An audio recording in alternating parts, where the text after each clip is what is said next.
الحمد لله نحمده ونستعينه ونعوذ بالله من شرور أنفسنا ومن سيئات أعمالنا من يهده الله فلا مضل له ومن يضلله فلا هادي له ونشهد أن لا إله إلا الله وحده لا شريك له ونشهد أن سيدنا ومولانا محمدا عبده ورسوله صلى الله عليه وعلى آله وأصحابه وبارك وسلم تسليما كثيرا. أما بعد فقد قال الله تبارك وتعالى: أعوذ بالله من الشيطان الرجيم، بسم الله الرحمن الرحيم.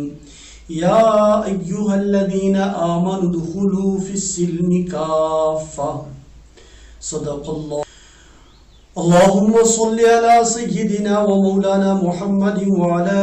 آل محمد كما صليت على إبراهيم وعلى آل إبراهيم إنك حميد مجيد. اللهم بارك على محمد وعلى آل محمد كما باركت على إبراهيم وعلى آل إبراهيم إنك حميد مجيد. محترم معزز سامعین کرام، اللہ تبارک و تعالی نے اس پوری کائنات کو ایک مقصد کے تحت پیدا فرمایا. وہ مقصد سمجھنا اور اس کے تحت زندگی کا گزارنا یہ انسان کا فریضہ ہے اور اسی پر کامیابی کا دار و مدار ہے. مقصد زندگی کا کیا ہے جس لیے اللہ تبارک و تعالی نے پوری انسانیت کو پیدا فرمایا ہے، اس کو قرآن شریف نے ذکر فرمایا ہے. قرآن بار بار اس مسئلے کو مختلف پیرایوں میں ذکر فرماتا ہے. مثلا سورہ نحل میں قرآن کریم کا ذکر ہے: وَمَا خَلَقْتُ الْجِنَّ وَالْإِنسَ إِلَّا لِيَعْبُدُونَ. اللہ تبارک و تعالی انسانیت اور انسان کے علاوہ دوسری ایک مخلوق یعنی جنات کا تذکرہ فرماتے ہیں کہ ان دونوں کو میں نے صرف اپنی عبادت کے لیے پیدا فرمایا ہے. مفسرین نے لیعبدون کا ذکر فرما کر اس کے تحت لکھا ہے کہ یہ لیعرفون ہے تاکہ وہ اللہ کو پہچان لیں. گویا ہمیں دنیا میں بھیجا گیا ہے اس چیز کے لیے کہ ہم اللہ تبارک و تعالیٰ کو پہچانیں. اب یہ اللہ کی پہچان کس طرح حاصل ہو؟ اللہ تبارک و تعالیٰ نے اپنی پہچان کو عام کرنے کے لیے، اپنی پہچان ہر بندے تک پہنچانے کے لیے ایک سلسلہ انبیاء علیہ السلام کا ذکر جاری فرمایا. اور انبیاء کے بعد جب انبیاء علیہ السلام کا سلسلہ آ کر تھم چکا اور رک چکا جناب نبی پاک صلی اللہ علیہ وسلم کی ذات اقدس پر، تو اس کے بعد یہ بیڑا امت کے علماء پر، صلحاء پر اور پھر عمومی طور پر ہر شخص پر یہ فریضہ عائد ہو چکا کہ جس نے اللہ تبارک و تعالیٰ کی پہچان حاصل کر لی، جس نے اللہ تبارک و تعالیٰ کو کسی نہ کسی طریقے پر جان لیا، وہ اس معرفت کے راز کو دوسروں تک پہنچائے اور اس معرفت کے سلسلے کو صرف اپنی ذات تک محدود نہ رکھے بلکہ دوسروں تک اس سلسلے کو پہنچاتا رہے اور تبلیغ کا یہ سلسلہ جاری رہے، تاکہ تبلیغ اللہ تبارک و تعالیٰ کی معرفت کی، اللہ تبارک و تعالیٰ کی عبادت کی، اللہ تعالیٰ کی پہچان کی، یہ دنیا میں کسی ایک طبقے تک یا کسی ایک گروہ تک محدود نہ رہے بلکہ یہ ہر فرد کا حق ہے کہ اس تک اس کی اسلام کی اور توحید کی اور رسالت کی دعوت کو پہنچایا جائے. اسی مقصد کے تحت علماء کرام ہمیشہ ہر آن ہر وہلہ سرگرم عمل ہیں. وہ امت کے ناخواندہ طبقہ تک اور امت کے اس طبقے تک جو اللہ تبارک و تعالیٰ کی ذات سے دور ہیں یا اللہ تبارک و تعالیٰ کی معرفت سے محروم ہیں، ان تک وہ اس شیرینی کو اور اس مٹھاس والے علم کو پہنچانے کا سلسلہ جاری رکھے ہوئے ہیں۔ انشاءاللہ آئندہ بھی یہ جاری رہے گا۔ اسی سلسلے کی کڑی یہ ہمارا پروگرام ہے، جس میں ہم چند باتیں قرآن کریم اور نبی اکرم صلی اللہ علیہ وسلم کی سنت کے تحت ذکر کرتے ہیں۔ میں نے ابھی اس خطبے کے بعد ایک آیت شریفہ کا انتخاب کیا۔ قرآن کریم ذکر کرتا ہے، یا ایھا الذین آمنوا ادخلوا فی السلم کافہ، کہ ایمان والو اسلام میں داخل ہو جاؤ، اور داخل ہونے کا طریقہ بھی ذکر فرمایا، کافہ، کہ مکمل داخل ہو جاؤ، آدھا تیتر آدھا بڈیر والا کام نہ ہو، مکمل اسلام کے اندر دخول ہو، کہ انسان اپنی ذات کے اعتبار سے، اپنے کردار، اپنے اخلاق، اپنی نشست و برخاست، اپنی کمائی کے ذرائع اور خرچ کرنے کے مواقع، یہ تمام کے تمام اسلام سے حاصل کرے، اور اسلام سے ان کا علوم اور ان کی معرفت پوچھے، رستہ حاصل کر کے صراط مستقیم پر گامزن ہو۔ جہاں جس جگہ پر اسلام سے دوری رہے گی، وہیں سے جہالت اپنا رستہ بنا لے گی، اور انسان کے لیے گمراہی کی راہیں کھل جائیں گی۔ اس لیے اسلام مکمل دخول کا نام ہے، مکمل انسان فرما برداری کو قبول کر لے، ہر وقت اور ہر آن، ہر جگہ اور ہر محل پر انسان اسلام کا پابند ہو۔ اور پھر اسلام کی پابندی اور اسلام کو اپنی ذات پر لاگو کرنا یہ فریضہ اول ہے۔ اس لیے اس فریضے کو پورا کرنے کے لیے انسان بیدار رہے، ہر وقت اپنی دین کے سلسلے میں فکر مند رہے کہ کہیں کسی جگہ پر میری کوئی بات اسلام کے خلاف نہ ہو جائے، یا میرا کوئی کام اسلام کے خلاف نہ ہو جائے۔ اس لیے میں یہ عرض کرتا چلوں کہ ہم نے اپنے آپ کو دین کے تابع بنانا ہے، اور اپنی ذات کے اعتبار سے ہم نے سوچنا ہے کہ دین ہمارے لیے ہے، اور ہمیں دین کو سمجھنے کے لیے، دین پر عمل پیرا ہونے کے لیے پیدا کیا گیا ہے۔ قرآن کریم نے اسلام کے بنیادی مسائل اور اسلام کے وہ مسائل جن پر ہماری بنیاد قائم ہے ان کو بھی ذکر فرمایا ہے، پھر فروعی مسائل کو، اور ایسے مسائل جو ذیلی مسائل ہیں، جو عام طور پر انسان جن کو ہلکا سمجھتا ہے، ان کو بھی ذکر فرمایا ہے۔ اور نبی نازنین صلی اللہ علیہ وسلم نے اسلام کے ہر حکم کو نہایت بسط کے ساتھ، نہایت تفصیل کے ساتھ ذکر فرمایا ہے۔ پھر صحابہ کرام رضی اللہ عنہم اور ان کے بعد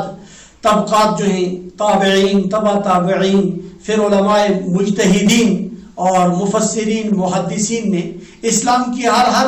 پہلو سے تشریح کی ہے، تفصیل کی ہے، تاکہ امت کا کوئی طبقہ کل قیامت کے دن یہ دعویٰ نہ کر سکے اللہ کی بارگاہ میں کہ ہم تک اسلام نہیں پہنچایا، یا ہم اسلام سے دور رہے ہیں۔ گویا تبلیغ کا سلسلہ اور اسلام کے پہنچانے کا جو طریقہ تھا، اس کو اللہ تبارک و تعالی نے ایسا مضبوط بنایا کہ کوئی بھی فرد یہ دعویٰ نہیں کر سکتا کہ مجھ تک اسلام نہیں پہنچا ہے۔ اب اگر کمی ہے تو وہ صرف اس چیز کی ہے کہ ہم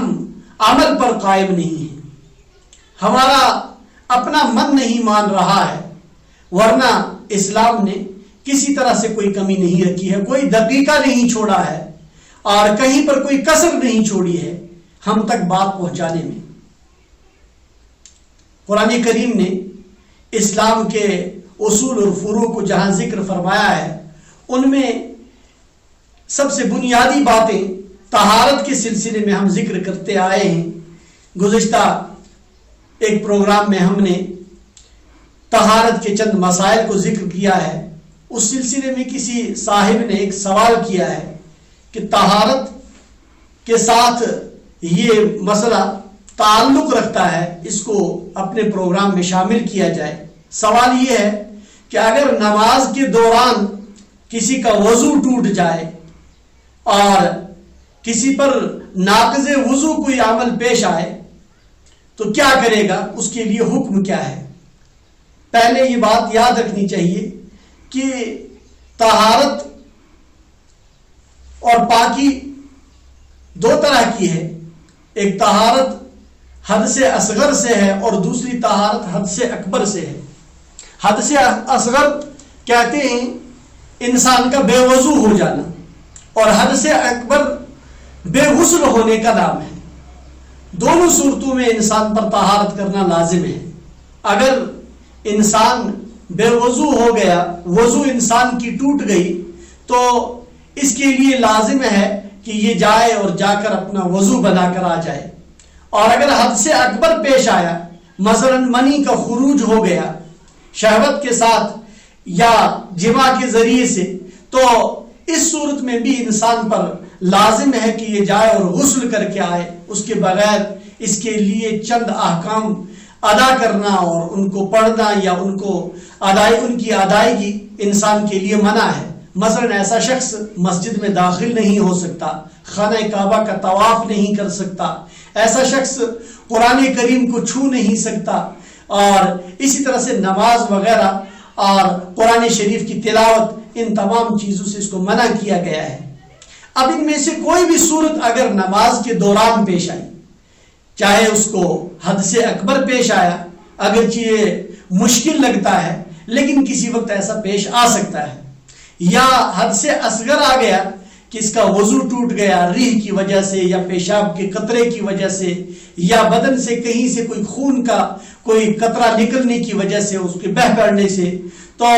ایسی صورت میں اس شخص کے لیے حکم یہ ہے کہ یہ چلا جائے اور اپنی طہارت کو پورا کر کے مکمل کر کے واپس آ جائے۔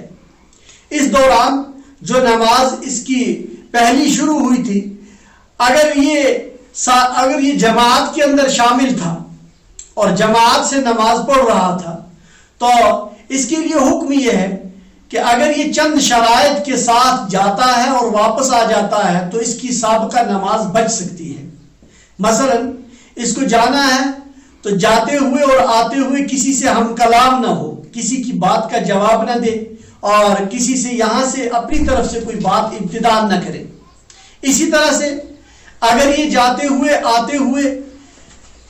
قبلے کی رخ سے قبلے کی طرف سے اپنا سینہ پھیر لیتا ہے تو بھی اس کی سابقہ نماز نہیں بچ سکے گی۔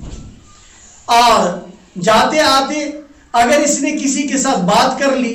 یا نماز کے مخالف کوئی دوسرا کام کر لیا، کھا لیا، پی لیا، کوئی خلاف نماز کام کر لیا، تو اس صورت میں بھی اس کی نماز جاتی رہے گی۔ ہاں اگر اس نے ان شرائط کے ساتھ، مثلا کسی کے ساتھ بات کیے بغیر، نماز کے خلاف کوئی کام کیے بغیر اور قبلہ سے اپنے سینہ کو پھیرے بغیر جاتے ہوئے اور آتے ہوئے اپنی وضو کر کے یہ واپس آ گیا، تو اس کی سابقہ نماز جو امام کے ساتھ یہ پڑھ رہا تھا تو وہ بچ جائے گی، یہ جماعت کے ساتھ شریک ہو جائے گا۔ اب اس اسنا میں اس دیر میں، اتنی دیر میں امام صاحب نے جتنی رکعتیں پڑھی ہوں گی، جتنے ارکان ادا کیے ہوں گے، یہ شخص بلا کسی تاخیر کے شامل ہوتے ہی پہلے انہی ارکان کو ادا کر لے گا۔ مثلا اگر انہوں نے رکوع اور سجدہ کر لیا ہے تو یہ بھی آ کر رکوع اور سجدہ کر لے گا، پھر جس رکن میں امام ہے تو اسی کے ساتھ شامل ہو جائے گا۔ اس طرح اس کی جماعت کی نماز بچ سکتی ہے۔ اور اگر اس کے جانے اور واپس آنے کی دیر میں امام صاحب نماز سے فارغ ہو چکے ہیں تو اس شخص کو اختیار ہے، یہ جہاں چاہے اپنی بقیہ نماز کو پورا کر سکتا ہے۔ ہاں اگر یہ آدمی تنہا ہے، منفرد ہے، اکیلا نماز پڑھ رہا ہے، تو اس کے لیے حکم یہ ہے کہ یہ اپنی نماز از سر نو پڑھ لے۔ جو ہی یہ وضو کر کے واپس آئے گا تو نئے سرے سے ابتداء تکبیر تحریمہ سے نماز شروع کر کے آخر تک نئی نماز پڑھ لے۔ یہ ایک سوال کی وضاحت تھی۔ دوسری بات جو کسی سائل نے کی ہے کہ نماز کے دوران اگر انسان کو والدہ یا ماں یا کوئی اپنا قریبی رشتہ دار بلائے تو کیا یہ نماز کو توڑنے کا اس کو اختیار ہے یا نہیں؟ تو پہلی چیز ذہن میں رکھنی چاہیے، قرآن شریف اور احادیث اس چیز کی گواہ ہیں کہ انسان اپنے اعمال کو ضائع نہ کرے۔ جب بھی انسان کوئی عمل شروع کر لے، شروع کرنے کے بعد اس کو تکمیل تک ہی پہنچائے، الا یہ کہ کوئی عذر پیش آ جائے۔ تو یہ بات ذہن میں رکھنی چاہیے۔ اگرچہ فقہا نے اس مسئلے کی جو وضاحت کی ہے وہ بات میں آپ کے زیر ذہن کر لوں، آپ کے زیر غور کر لوں کہ نماز میں اگر انسان دیکھے کہ کوئی آدمی معذور ہے، مثلا کوئی اندھا ہے، کوئی آدمی معذور ہے جو کسی خطرے میں مبتلا ہے، اور نمازی کے بغیر وہاں کوئی دوسرا ہے نہیں جو اس کو بچا سکے، مثلا اندھا کسی گڑھے میں گر رہا ہے، یا کوئی بچہ ہے جو کسی خطرے میں گرنے والا ہے اور آپ نماز پڑھ رہے ہیں، تو ایسی صورت میں نماز توڑنا لازم ہے اور اس کی جان کو بچانا ضروری ہے، چاہے آپ فرض نماز پڑھ رہے ہیں یا آپ نفل نماز پڑھ رہے ہیں۔ اور دوسری بات کہ اگر انسان کو پتا ہے کہ میرے سوا والدہ کا یا والد کا کوئی دوسرا خدمتگار ہے نہیں، پرسان حال ہے نہیں، اور وہ معذور ہیں، ان کو خدمت کی اشد ضرورت ہے، اس صورت میں انسان قریب ہی اگر نماز پڑھ رہا ہے اور دوران نماز، نفل نماز کے دوران یا سنت یا نفل پڑھ رہا ہے، نماز کے دوران اس بیمار والدہ نے یا والد نے پکارا ہے، آپ کو کسی کام کے لیے مثلا پانی چاہیے یا کوئی اور مجبوری ہے، تو آپ نفل نماز توڑ کر ان کی خدمت کر سکتے ہیں۔ البتہ اگر فرض نماز پڑھ رہے ہیں تو فرض نماز کے لیے حکم یہ ہے کہ انسان فرض کو تکمیل تک پہنچائے، فرض کو مکمل کر لے، پھر اپنی والدہ یا والد صاحب کی بات کو جواب دے دے اور ان کے پاس حاضر ہو جائے، ان کی خدمت کے لیے اپنے آپ کو پیش کرے۔ یہ چند باتیں،